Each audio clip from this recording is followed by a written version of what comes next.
Honours চতুর্থ বর্ষ প্রাণীবিদ্যা বিভাগের শিক্ষার্থীরা আমরা পড়ছিলাম জিন প্রকৌশল ও জীব প্রযুক্তি এই কোর্সটি। এই কোর্সের কোর্স কোড হচ্ছে 24-3103। আমরা আজকে এই কোর্সের দ্বিতীয় যে পার্টটা আছে বায়োটেকনোলজি, তার ষষ্ঠ অধ্যায় দেখব। অধ্যায়ের নাম গাজন পদ্ধতি এবং আজকে আমাদের পাঠের বিষয়বস্তু হচ্ছে, এটা একটা বড় চ্যাপ্টারের একটা পার্ট আমরা দেখব, সেটা হচ্ছে fermentation technology in food production, অর্থাৎ খাদ্য তৈরিতে আমাদের গাজনের যে প্রক্রিয়াটা, এই প্রক্রিয়াটা আমরা দেখব হচ্ছে আজকের আমাদের যে ক্লাসটা সেটাতে। তো প্রথমেই আসি গাজন কাকে বলি, যে এটা একটা জৈব রাসায়নিক বিক্রিয়ায় নিম্ন শ্রেণীর জীবন্ত উদ্ভিদ অথবা প্রাণী। তাহলে দেখো, জীবন্ত উদ্ভিদ ও প্রাণীকে এখানে ব্যবহার করা হবে এবং ওই সব প্রাণীর কোষ থেকে নিঃসৃত এনজাইম এখানে অনুঘটক হিসাবে ক্রিয়া করে জটিল আণবিক গঠন বিশিষ্ট জৈব যৌগকে বিয়োজিত করে সরলতম যৌগে পরিণত করবে, তাকেই বলা হচ্ছে গাজন প্রক্রিয়া। অর্থাৎ আমি একটা উপাদান নিব, সেই উপাদানের মধ্যে আমরা এরকম জীবন্ত উদ্ভিদ বা প্রাণী দিব, সেটা অণুজীব, সাধারণত অণুজীব হয়ে থাকে। এই ধরনের অণুজীব যখন সেখানে দেওয়ার পরে তাদের দেহ থেকে নিঃসৃত এনজাইম ওই বিক্রিয়াটাকে সক্রিয় করবে, যেটা আগে হচ্ছিল বা হলেও খুব ধীর গতিতে হচ্ছিল বা আমার কাঙ্ক্ষিত মানে পাচ্ছিলাম না, এ ধরনের বিক্রিয়াকে তারা ত্বরান্বিত করবে এবং জটিল আণবিক গঠন বিশিষ্ট জৈব যৌগকে বিয়োজিত করে সরলতম যৌগে পরিণত করবে। তো আমরা একটা টিপিক্যাল গাজন প্রক্রিয়া দেখি। এটা হচ্ছে ফার্মেন্টেশন, যেখানে সুগার মানে হচ্ছে শর্করা বা কার্বোহাইড্রেট, এই ধরনের জটিল যৌগকে আমরা ইস্ট, যেটা অণুজীব হিসাবে আমরা দেখেছি, এইটা দেখো মাইনাস কি বলা হয়েছে, অক্সিজেন, অর্থাৎ অবায়বীয় পরিবেশে রাখতে হবে, অর্থাৎ সেখানে বাতাস চলাচল করবে না। এরকম যদি সিচুয়েশন তৈরি করা যায়, তাহলে সেখানে তৈরি হয় কি কার্বন ডাইঅক্সাইড এবং অ্যালকোহল, বা হচ্ছে আমরা বলতে পারি যে জৈব যে তরল উপাদানগুলো সেটা। তাহলে এটা হচ্ছে এর সরলতম একটা বিক্রিয়ার প্রসেস বা একটা প্রক্রিয়া। তো আমরা এখন দেখি কেন গাজন আমরা করব। এটা খাদ্যের স্বাদ এবং ঘ্রাণ বৃদ্ধি করতে পারে। যেমন আগে যে স্বাদটা ছিল, যেই ঘ্রাণটা ছিল, সেটার মানটা অনেক বৃদ্ধি পায়। সাপোজ আমরা ঘরে যদি কোনো দই তৈরি করি, সেটার স্বাদ এবং গন্ধ যেটা বাজার থেকে নিয়ে আসা হয়, তার থেকে কিন্তু কিছুটা হলেও ডিফারেন্ট থাকে, পার্থক্য থাকে। অর্থাৎ এই পার্থক্যটা কেন আসছে, কারণ তারা কিন্তু ওই ধরনের অণুজীব সেখানে ব্যবহার করছে ওই দধির বা ওই ধরনের খাবারগুলোর স্বাদ এবং গন্ধটাকে বৃদ্ধি করার জন্য। খাদ্য সংরক্ষণে আমরা বাসায় আচার বানাই, সেটা একরকম, কিন্তু যখন আমরা বাজার থেকে কিনে নিয়ে আসি, সেখানে কিন্তু বিভিন্ন কেমিক্যাল দিয়ে সেটাকে কয়েক মাস বছর পর্যন্ত সংরক্ষণের জন্য ব্যবহার করা হয়ে থাকে। তো খাদ্য সংরক্ষণে আমার গাজন প্রক্রিয়াটা থাকে যে বিভিন্ন ধরনের আচারের ক্ষেত্রে জৈবিক উপাদানের সমৃদ্ধি ঘটানো, অর্থাৎ যেই উপাদানটা আছে সেই উপাদানটা পরিমাণে যেন বৃদ্ধি পায় বা তার গুণগত মান যেন বৃদ্ধি পায়, সেটার ক্ষেত্রে ব্যবহার করা হয়। আচ্ছা, এটা অনেক সময় বিষক্রিয়া দূরকরণের জন্য গাজন প্রক্রিয়াটা ব্যবহার করা হয়ে থাকে। আর হচ্ছে সময় ও জ্বালানি ব্যয় হ্রাস পায়, অর্থাৎ গাজন প্রক্রিয়ায় অনেক কম সময়ে আমি কাঙ্ক্ষিত উপাদানটা পেতে পারি এবং সেক্ষেত্রে আমার যে জ্বালানিটা লাগে সেটাও কিন্তু অনেক কম হয়ে থাকে। তো গাজন প্রক্রিয়ার ক্ষেত্রে এর কিছু নিয়ামক কাজ করে। নিয়ামক বলতে মূলত যে গাজন প্রক্রিয়াটাকে প্রভাবিত করে এরকম কিছু উপাদান আছে, তো আমরা এখন সেগুলা দেখব। প্রথমেই আসি পিএইচ। তো পিএইচ এর ক্ষেত্রে যেটা হয়ে থাকে, যে পিএইচ মানে তো আমরা জানি যে পিএইচের একটা নির্দিষ্ট মান আছে, 7 মানে নিরপেক্ষ, এবং 7-এর নিচে আসলে সেটা হচ্ছে অম্লীয় এবং 7-এর উপরে গেলে সেটা হচ্ছে ক্ষারীয়। তবে সাধারণত ম্যাক্সিমাম অণুজীবগুলা অম্লীয় মাধ্যমে কাজ করতে বেশি পছন্দ করে, তবে ক্ষারীয় মাধ্যমও লাগে কখনো কখনো। তো সেক্ষেত্রে এটা অণুজীবের উপরে ডিপেন্ড করছে, আমি কোন ধরনের অণুজীব ব্যবহার করছি সেটার উপরে ডিপেন্ড করেই মূলত হচ্ছে এই ধরনের বিক্রিয়াগুলা ত্বরান্বিত হবে। অর্থাৎ ফার্মেন্টেশন প্রক্রিয়া সর্বোচ্চ লেভেলে বা সর্বোচ্চ পরিমাণে আমি কাঙ্ক্ষিত উপাদানটা কিভাবে পেতে পারি সেটা অনেকটা পিএইচের উপরে নির্ভর করে। তাপমাত্রাও এখানে একটা বড় ফ্যাক্ট, কারণ এক এক ধরনের অণুজীব এক এক ধরনের তাপমাত্রায় বেশি সক্রিয় থাকে। তো তাদের এই সক্রিয়তা মূলত ডিপেন্ড করছে যে কি ধরনের অণুজীব ব্যবহার করছি তার উপরে তাপমাত্রাটা আমার ডিপেন্ড করবে। বায়ু হচ্ছে আমরা যদি বলি সেক্ষেত্রে যে অক্সিজেন, বায়ু মানেই তো অক্সিজেন, তাহলে অক্সিজেনের উপস্থিতি অনুপস্থিতি ফার্মেন্টেশন প্রক্রিয়াকে প্রভাবিত করে। যেমন সাধারণত অক্সিজেনের উপস্থিতি যখন থাকে তখন অণুজীবের সংখ্যা বৃদ্ধি পায়, আর যখন আমার অক্সিজেনের অনুপস্থিতি থাকে তখন সাধারণত গাজনের প্রক্রিয়ার হারটা অনেক বৃদ্ধি পায়। তবে এটাও ডিপেন্ড করে অনেক সময় বিভিন্ন ধরনের অণুজীবের উপরে। কোনো অণুজীব বায়বীয় মাধ্যমে গাজন প্রক্রিয়া সম্পূর্ণ করে, আবার কোনো অণুজীব অবায়বীয় মাধ্যমে গাজন প্রক্রিয়া সম্পূর্ণ করে। যেমন অ্যাসিডোব্যাক্টেরিয়ার কাজের জন্য কিন্তু অক্সিজেনের প্রয়োজন হয়, কিন্তু ইস্ট যদি আমরা ব্যবহার করি সেক্ষেত্রে কিন্তু আবার অক্সিজেনের অনুপস্থিতিতে ভালো কাজ হয়ে থাকে। ঘনমাত্রা, অণুজীবের ঘনমাত্রাও ফার্মেন্টেশন প্রক্রিয়াকে প্রভাবিত করে। ফার্মেন্টেশন প্রক্রিয়ায় অণুজীবের ঘনত্ব যদি বৃদ্ধি পায় বা আমার উপাদানের ঘনত্ব যদি বৃদ্ধি পায় তাহলেও কিন্তু যেই মূল যে কাঙ্ক্ষিত উপাদান সেটা বৃদ্ধি ডিপেন্ড করছে। লবণের উপস্থিতি, লবণের উপস্থিতিটাও খুব বড় একটা ফ্যাক্ট, কারণ অণুজীবগুলা বিভিন্ন অণুজীব কত পার্সেন্ট লবণ ওখানে উপস্থিত আছে তার উপরে ডিপেন্ড করে সে ওখানে বেঁচে থাকবে বা তার কার্যক্রমটা চালিয়ে যেতে পারবে কি পারবে না, এটা কিন্তু ডিপেন্ড করে লবণের উপস্থিতির উপরে।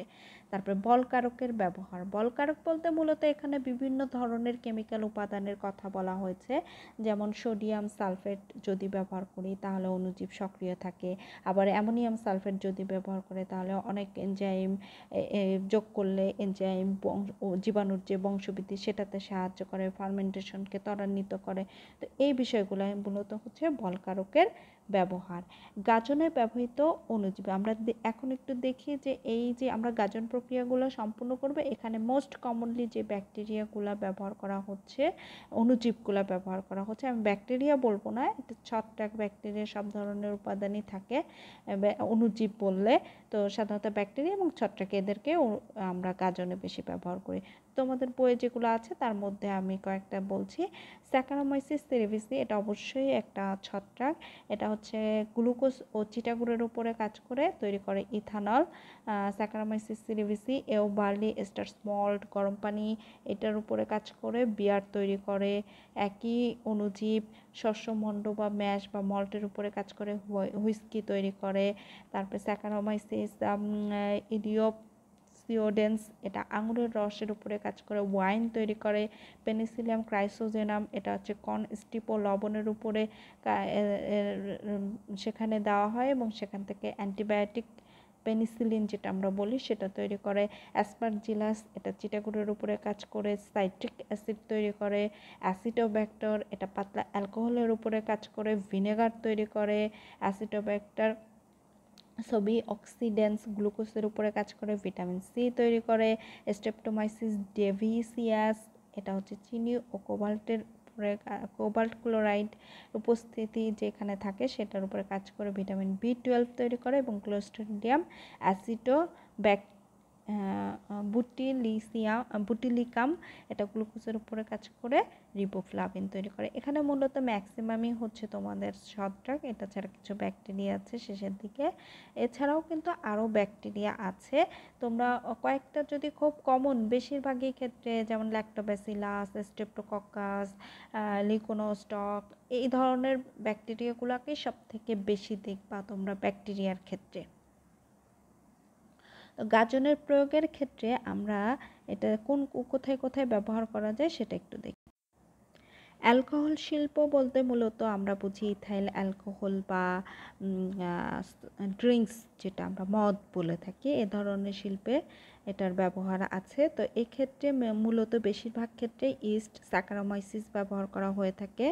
তারপর হচ্ছে বেকারিতে এটা হচ্ছে, তো আমরা অলরেডি জানি যে সেক্ষেত্রে রুটি, পাউরুটি, তারপরে কেক, বার্গার এ ধরনের উপাদানগুলোকে ফোলানোর জন্য সাধারণত এই ইস্ট ব্যবহার করা হয় বেকারি শিল্পে।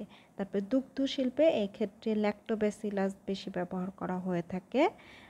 চা তামাক শিল্পে এক্ষেত্রে তোমার হচ্ছে ব্যাসিলাস, যে স্পেসিসগুলো আছে ব্যাকটেরিয়া, সেগুলো ব্যবহার করা হয়।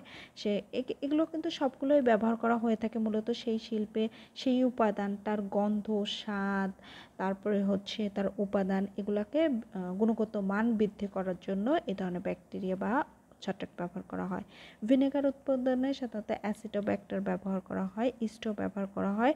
জৈব অ্যাসিড তৈরিতে ল্যাক্টোব্যাসিলাস, ইস্ট সব ধরনের উপাদানই ব্যবহার করা হয়ে থাকে।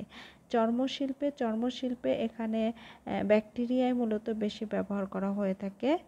আর হচ্ছে পাটতন্তু নিষ্কাশনে ক্লোস্ট্রিডিয়াম যে ব্যাকটেরিয়া, এটা মূলত পাট গাছের যে কাণ্ড, সেখান থেকে পাটের আঁশ ছাড়ানোর জন্য ব্যবহার করা হয়ে থাকে। তো গাজনের যে প্রয়োগ, এটাকে 4টা ক্যাটাগরিতে ভাগ করা হয়েছে। প্রথমটা হচ্ছে খাদ্য উৎপাদনে, অ্যালকোহলিক পানীয় উৎপাদনে, জৈব অ্যাসিড এবং হচ্ছে অ্যালকোহল উৎপাদনে।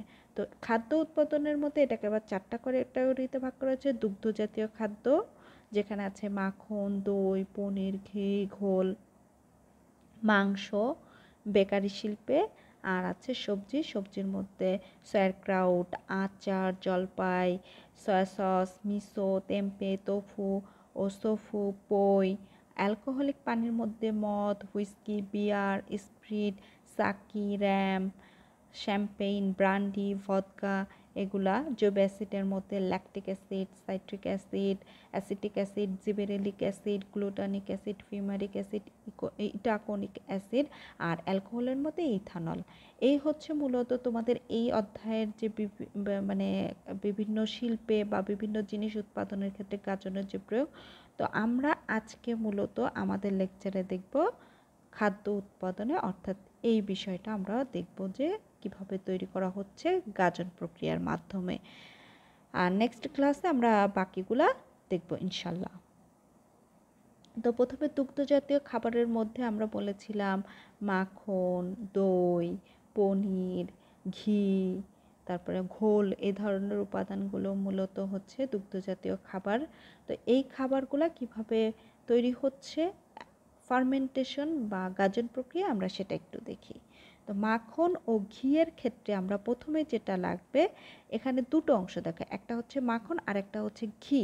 তো দুধের ভেতরে বিভিন্ন ধরনের উপাদান থাকে, তরল উপাদান থাকে, প্রোটিন থাকে, তারপরে হচ্ছে চর্বি অংশ থাকে, তারপরে হচ্ছে লিকুইড উপাদান থাকে। তো মাখনটা মূলত হচ্ছে দুধের শুধুমাত্র চর্বির যে অংশটা, সেই অংশটা থেকে মাখন তৈরি করা হয়। আর ঘি হচ্ছে চর্বি প্লাস তরল, এই দুটো উপাদানকে নিয়ে তৈরি করা হয় হচ্ছে ঘি। তো প্রথমে আমার যেটা লাগবে কাঁচা দুধ বা র মিল্ক, সেটাকে ফোটাতে হবে উচ্চ তাপে। ফুটিয়ে সেটাকে ঠান্ডা করার পরে এর উপরে দুধের সর পড়ে, যে আমরা ছবিগুলোতে দেখতে পাচ্ছি। এই দুধের সরগুলোকে কালেক্ট করতে হবে।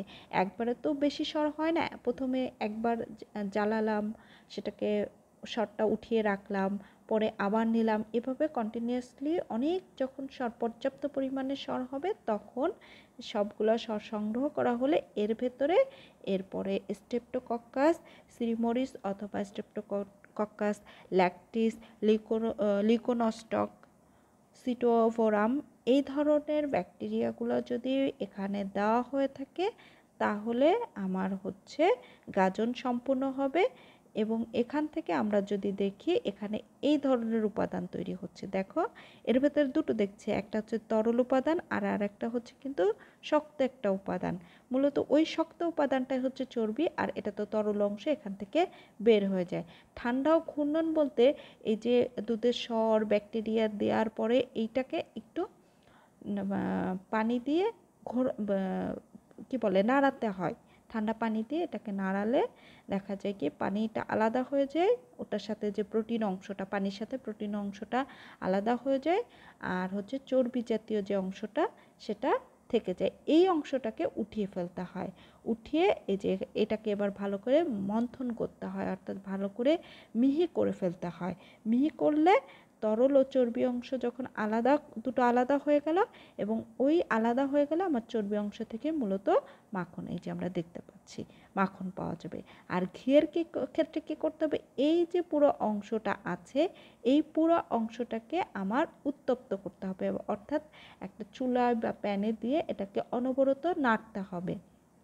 নাড়লে আমার চর্বিসহ তরল অংশটা যেটা লিকুইড ফর্মে উপরে চলে আসবে সেটাই মূলত আমার ঘি।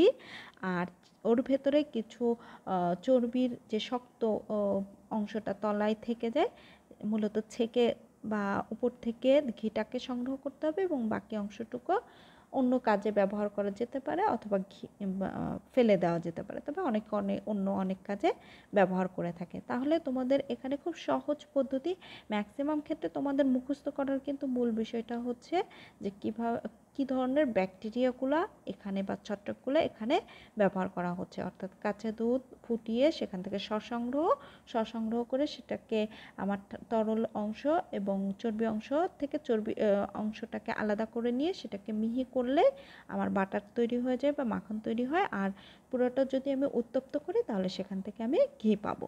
এরপরে আসি দই। অনেকেই দই বাসায় বানিয়ে থাকো, তো দই বাসায় বানানো আর ইন্ডাস্ট্রিয়ালিস্টভাবে বা ব্যবসায়িক দৃষ্টিকোণ থেকে বানানোর মধ্যে কিছুটা পার্থক্য আছে। তো সেক্ষেত্রে কিছু ব্যাকটেরিয়া ব্যবহার করা হয় এখানে এটার গুণগত মানটাকে বৃদ্ধি করার জন্য। দইটা মূলত হচ্ছে চর্বিসহ তরল অংশ, আমরা যেটা দইয়ের ক্ষেত্রে দেখেছিলাম, কিন্তু এখানে কিন্তু প্রোটিন অংশটাও থাকবে, সব কিছু চর্বি প্রোটিন সহ সমস্ত তরল অংশটা। তো সেক্ষেত্রে কী লাগবে, আমার প্রথমে দুধ এবং চিনি লাগবে, আর লাগবে হচ্ছে চিনি। দুটোকে একসাথে করে এটাকে 90 থেকে 100 ডিগ্রি সেলসিয়াস তাপে ফোটানো হবে। ফোটানোর পরে এটাকে কিছুটা ঠান্ডা করতে হবে। ঠান্ডার ক্ষেত্রে তাপমাত্রা খুব বেশি হাই রাখা যাবে না এবং লোয়েও রাখা যাবে না, তাপমাত্রাটা মূলত থাকবে 40 থেকে 45 ডিগ্রি সেলসিয়াস। এ পর্যন্ত আসা পর্যন্ত ওটাকে নাড়াতে হবে, না হলে কিন্তু উপরে সর পড়ে যাবে। এবং এখানে ল্যাক্টোব্যাসিলাস বুলগারিকাস এবং স্ট্রেপ্টোকক্কাস থার্মোফিলাস এই 2 ধরনের ব্যাকটেরিয়া অ্যাড করতে হবে। করে এইটাকে এবার নাড়িয়ে কিছুক্ষণ নাড়ানোর পরে 10 থেকে 12 ঘন্টা পুরা বোলটাকে একটা কাপড় দিয়ে খুব উষ্ণ থাকে এরকম,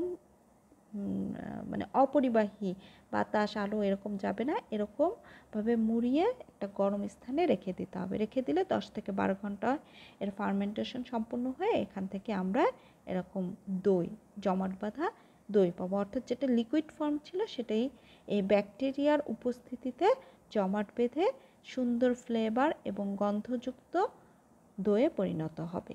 এরপরে আসি পনির। পনির তো খুবই জনপ্রিয় একটি খাবার, সবাই খুব পছন্দ করে, যেটাকে আমরা চিজ বলে থাকি।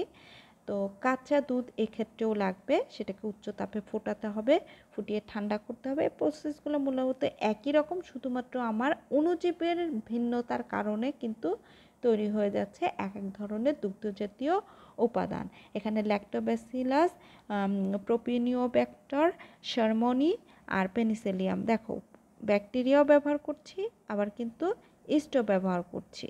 তো এখানে যেটা করা হয়, আলাদা একটা এনজাইম ব্যবহার করা হয়, রেনেট এনজাইম। এই রেনেট এনজাইমটা মূলত কিন্তু দুধটাকে জমাট বাঁধাতে সহায়তা করে থাকে। সেটা আরও রেনেট দেওয়ার পরে ঘন এবং কিছুটা তরল থাকে, এটা আরও কিছুক্ষণ পরে এর ভেতর যখন লবণ অ্যাড করা হয় তখন সেটা পনিরে পরিণত হয়। তাহলে এখানে তোমাদের মূল বিষয়টা কিন্তু দুটো বিষয় একটু আলাদা, রেনেট আর হচ্ছে কী ধরনের অণুজীব ব্যবহার করা হচ্ছে। এরপরে দুগ্ধজাতীয় খাবারের মধ্যে আমরা আসি হচ্ছে মাংস। মাংসের মধ্যে আমরা যেটা দেখব, মাংসের বিভিন্ন প্রসেসিং করে, বিশেষ করে বাইরের দেশের যে দেশগুলো আছে সেখানে তারা কি করে, এই মাংসগুলোকে প্রসেসিং করে ফার্মেন্টেশন প্রক্রিয়ায় প্যাকেটজাত করে রেখে দেয় এবং ওটাই কিন্তু মার্কেটে বিক্রি হয়ে থাকে। তো এক্ষেত্রে যেটা ব্যবহার করা হয় পোডিওকক্কাস সিরিফিসি, এই ব্যাকটেরিয়াটা ব্যবহার করা হয় মূলত এটাকে ফার্মেন্টেশনের জন্য। আর বেকারি শিল্পে তো আমরা জানি স্যাকারোমাইসিস সেরেভিসি ব্যবহার করা হয়, যাতে ক্লোস্ট্রিডিয়াম ব্যাকটেরিয়া হিসেবে ব্যবহার করা যেতে পারে।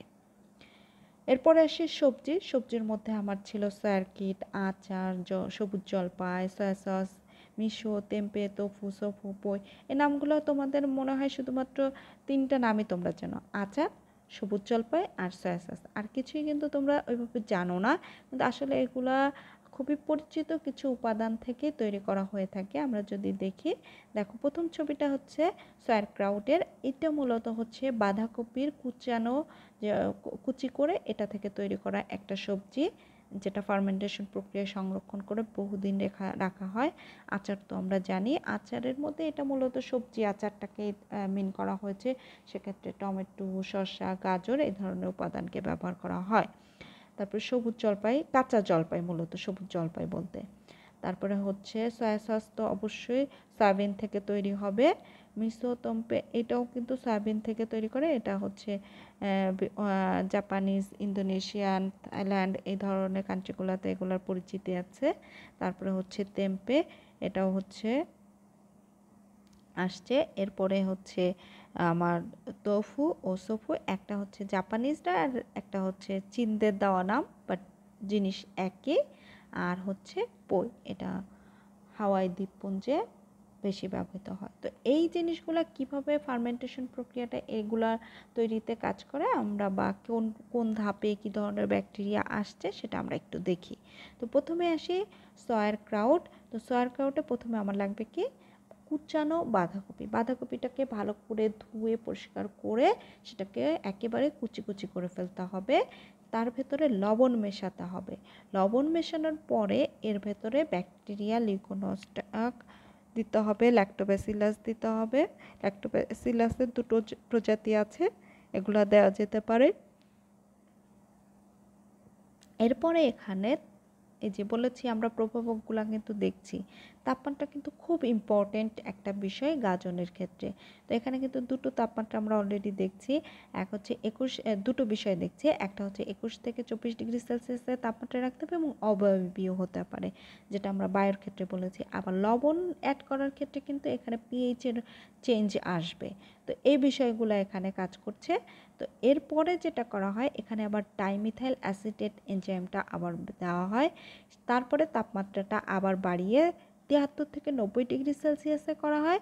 করার পরে ওটাকে ঠান্ডা করে ক্যানে ভরে মূলত সয়ারক্রাউট, যেটা মার্কেটে পাওয়া যায় বাঁধাকপি কুচানোর যেই উপাদানটা, সেইটা। এরপরে আমরা যেটা দেখব সেটা হচ্ছে সবজি আচার বলতে ওই যে আমি বলেছি যে কাঁচা টমেটো, শসা, গাজর এগুলাকে মূলত ব্যবহার করা হয়। তো এটাকে লবণ দিতে ধুয়ে ভালো করে পরিষ্কার পরিচ্ছন্ন করে আমি যেই সাইজ বা শেপে এটাকে কাটতে চাই সেই সাইজ শেপে এটাকে কাটার পরে সেটাকে লবণ দিতে হবে। লবণের পরে আগেরটার মতনই কিন্তু অনেকটা ল্যাক্টোব্যাসিলাস প্লান্টেরাম অথবা পোডিওকক্কাস সেরিভিসি, এই 2 ধরনের অণুজীবের উপস্থিতিতে এটাকে 5 থেকে 7 দিন যদি গাজন সম্পন্ন করা হয়, এরপরে কিন্তু আবার আরেকটা অণুজীব ব্যবহার করতে হবে, সেটা হচ্ছে লিউকোনোস্টাক, ল্যাক্টোব্যাসিলাস, সিডোমোনাস। প্রথমে কিন্তু ছত্রাক, পরে কিন্তু আমরা হচ্ছে ব্যবহার করছি ব্যাকটেরিয়া। তো ব্যবহার করে এটাকে আবার গাজন সম্পন্ন করতে হবে। এরপরে এর ভেতরে আমার স্বাদ অনুযায়ী গুঁড়া মশলা মিশিয়ে সুস্বাদু আচার হিসাবে বয়মজাত করে রেখে দীর্ঘদিন এটাকে খাওয়া যাবে। সবুজ জলপাই, তো প্রথমে কাঁচা জলপাই এটাকে ধুয়ে সুন্দর করে পরিষ্কার করতে হবে। করে এটাকে সোডিয়াম, মূলত ধোয়ার ক্ষেত্রে আবার সোডিয়াম হাইড্রক্সাইড দিয়েই ধুতে হবে এবং পরবর্তীতে ব্রাইন দ্রবণ এবং লিউকোনোস্টাক অ্যাড করলে এটা 2 থেকে 10 মাস পর্যন্ত গাজন সম্পূর্ণ হয়। সম্পূর্ণ হওয়ার পরে এটার ক্ষেত্রে আবার ল্যাক্টোব্যাসিলাস ব্রেভিস এবং ল্যাক্টোব্যাসিলাস প্লান্টেরাম এই অণুজীবের উপস্থিতিতে এর যে আচারের যে স্বাদটা সেটা বৃদ্ধি পায় এবং এটাকে বয়মজাত করে দীর্ঘদিন রেখে সংরক্ষণ করা যায়। এরপরে আসি সয়া সস।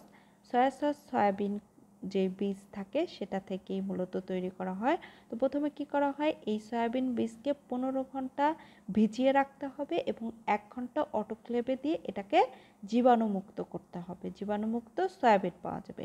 অপরদিকে কি করতে হবে, গমটাকে ভেজে এটাকে চূর্ণ করতে হবে, গমটাকে ভেজে এর গুঁড়া করে ফেলতে পরে এর সাথে কি করতে হবে, এই সয়াবিন আর গম চূর্ণের মিশ্রণ তৈরি করতে হবে। অর্থাৎ আমার যে জীবাণুমুক্ত সয়াবিন ছিল সেটাকে নিতে হবে আর গম চূর্ণ যেটা আমি পেলাম সেটাই, এটার সাথে আবার কি করতে হবে, অ্যাসপারজিলাস অরাইজি এইটা অ্যাড করতে হবে। তাহলে 3টা জিনিসের মিশ্রণ তৈরি হলো, যে মিশ্রণটাকে 2 থেকে 3 দিন গাজন সম্পূর্ণ করলে যেটা তৈরি হয় সেটাকে বলা হয় ছত্রাকযুক্ত কোজি মিশ্রণ।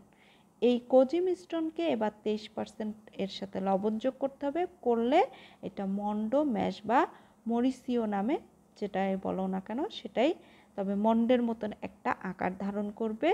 সেইটাকে এবার আরেক ধরনের অণুজীব, একটা হচ্ছে পেডিওকক্কাস হ্যালোফিলাস আর আরেকটা হচ্ছে স্যাকারোমাইসিস রক্সি, এই দুটো অণুজীবের উপস্থিতিতে 2 থেকে 10 মাস যদি গাজন সম্পূর্ণ করা হয় তাহলে এর থেকে কয়েক ধরনের উপাদান পাবো। একটা হচ্ছে যে সয়া কেক পাওয়া যায় যেটা পশু খাদ্য হিসাবে ব্যবহার করা যায়, আর আরেকটা হচ্ছে অশোধিত সয়ু বা যেটা বিশুদ্ধ সয়া সস না, এটা পাওয়া যাবে। এইটাকে এবার কি করতে হবে, পাস্তুরিকরণ এবং ছাঁকন করলে এটা থেকে দুটো উপাদান পাওয়া যাবে। একটা হচ্ছে তলানি পড়ে থাকবে, সেটা আমার লাগবে না, সেটা ফেলে দিতে হবে বা অন্য কাজে ব্যবহার করা যেতে পারে। আর অন্য আরেকটা উপরে আমরা পাবো হচ্ছে বিশুদ্ধ সয়া সস। এই সয়া সস কিন্তু বিভিন্ন কাজে আমরা ব্যবহার করে থাকি, বিভিন্ন রান্নার কাজে এটাকে ব্যবহার করা হয়ে থাকে। এরপরে আসি মিশো। মিশো মূলত জাপানিজ একটা খাদ্য, এটা তৈরি করা হয় সয়াবিন বীজ থেকে। তো এইটাও কিন্তু ওটা আগেরটা কিন্তু আমরা 15 ঘন্টা ভিজিয়ে রেখেছি, এটা 18 ঘন্টা ভিজিয়ে রাখার পরে এটাকে 20 মিনিট প্রেসার কুকারে সিদ্ধ করতে হবে। এখন সিদ্ধ বলতে যতটা নরম করা সম্ভব সেইভাবে এটাকে সিদ্ধ করার পরে সয়াবিনের মণ্ড তৈরি হবে। এরপরে কি করবে, আরেকটা আলাদাভাবে চালের গুঁড়া নিতে হবে, তার সেটাকে এই চালের গুঁড়াটাকে বাষ্প চালনার মাধ্যমে সিক্ত করতে হবে। আর এর সাথে অ্যাসপারজিলাস চালের এই যে সিক্ত যেই মানে একটু ভেজা ভেজা যেই চালের গুঁড়াটা সেটার সাথে কিন্তু এই অ্যাসপারজিলাস অরাইজি এই অণুজীব দিতে হবে এবং 50 ঘন্টা গাজন সম্পূর্ণ হলে যেটা পাওয়া যাবে সেটাকে বলা হচ্ছে রাইস কোজি মিশ্রণ। এইটাতে একইভাবে লবণ যোগ করতে হবে। এই লবণ যোগ করার পরে এই রাইস কোজির সাথে সয়াবিন মণ্ড লবণ 3টে একসাথে মিশ্রিত করার পরে এইটার সাথে আবার আরেক ধরনের অণুজীব দিতে হবে, এটা হচ্ছে পেডিওকক্কাস হ্যাপ্লোফিলিয়াস আর স্যাকারোমাইসিস রক্সি। ওই যে আগে যেটা দেখলাম কিন্তু সেইটাই আমার এখানে আবার ব্যবহার করতে হচ্ছে। তারপরে এটাকে কক্ষ তাপমাত্রায় 4 থেকে 6 মাস অথবা 1 বছর পর্যন্তও গাজন সম্পূর্ণ করা যেতে পারে। করলে আমরা যেটা পাবো সেটা হচ্ছে মিশো, এই যে জাপানিজ একটা খাদ্য। এরপরে আসি হচ্ছে তেম্পে। তেম্পে ইন্দোনেশিয়ার খুবই জনপ্রিয় একটি খাদ্য। এটার ক্ষেত্রে সয়াবিন যে সয়াবিন থাকে সেগুলোকে ভেজাতে হবে এবং খোসা ছাড়িয়ে নিতে হবে। তারপরে এটাকে শুকনো করে ফেলতে হবে, ভেজা থেকে এটাকে বীজের খোসাগুলো ছাড়ানো হয়ে গেলে শুকিয়ে ফেলতে হবে। তারপরে এটা রাইজোপাস অলিগোস্পোরাস এই অণুজীবটা ব্যবহার করে 45 ডিগ্রি সেলসিয়াস তাপমাত্রায় যদি 20 ঘন্টা গাজন সম্পূর্ণ করে এরপরে লবণ যোগ করতে হবে, করলে আমরা যেটা পাবো সেটাই মূলত হচ্ছে তেম্পে। তাহলে আমরা দেখতে পাচ্ছি ছবিতে এটা হচ্ছে ইন্দোনেশিয়ার একটি খাবার তেম্পে। এরপরে আসি তোফু ও সোফু। তোফু মূলত হচ্ছে জাপানিজ আর সোফু হচ্ছে চীনদের দেওয়া নাম একই খাবারের।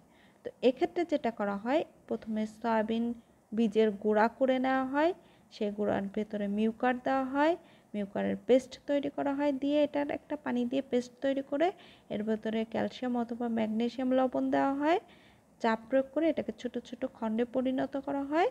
ছোট ছোট খণ্ডগুলোকে 14 ডিগ্রি সেলসিয়াসে 1 থেকে 3 মাস গাজন সম্পূর্ণ করলে আমার যেটা তৈরি হয় সেটাই মূলত হচ্ছে তোফু বা সোফু, যেটাই বলি না কেন।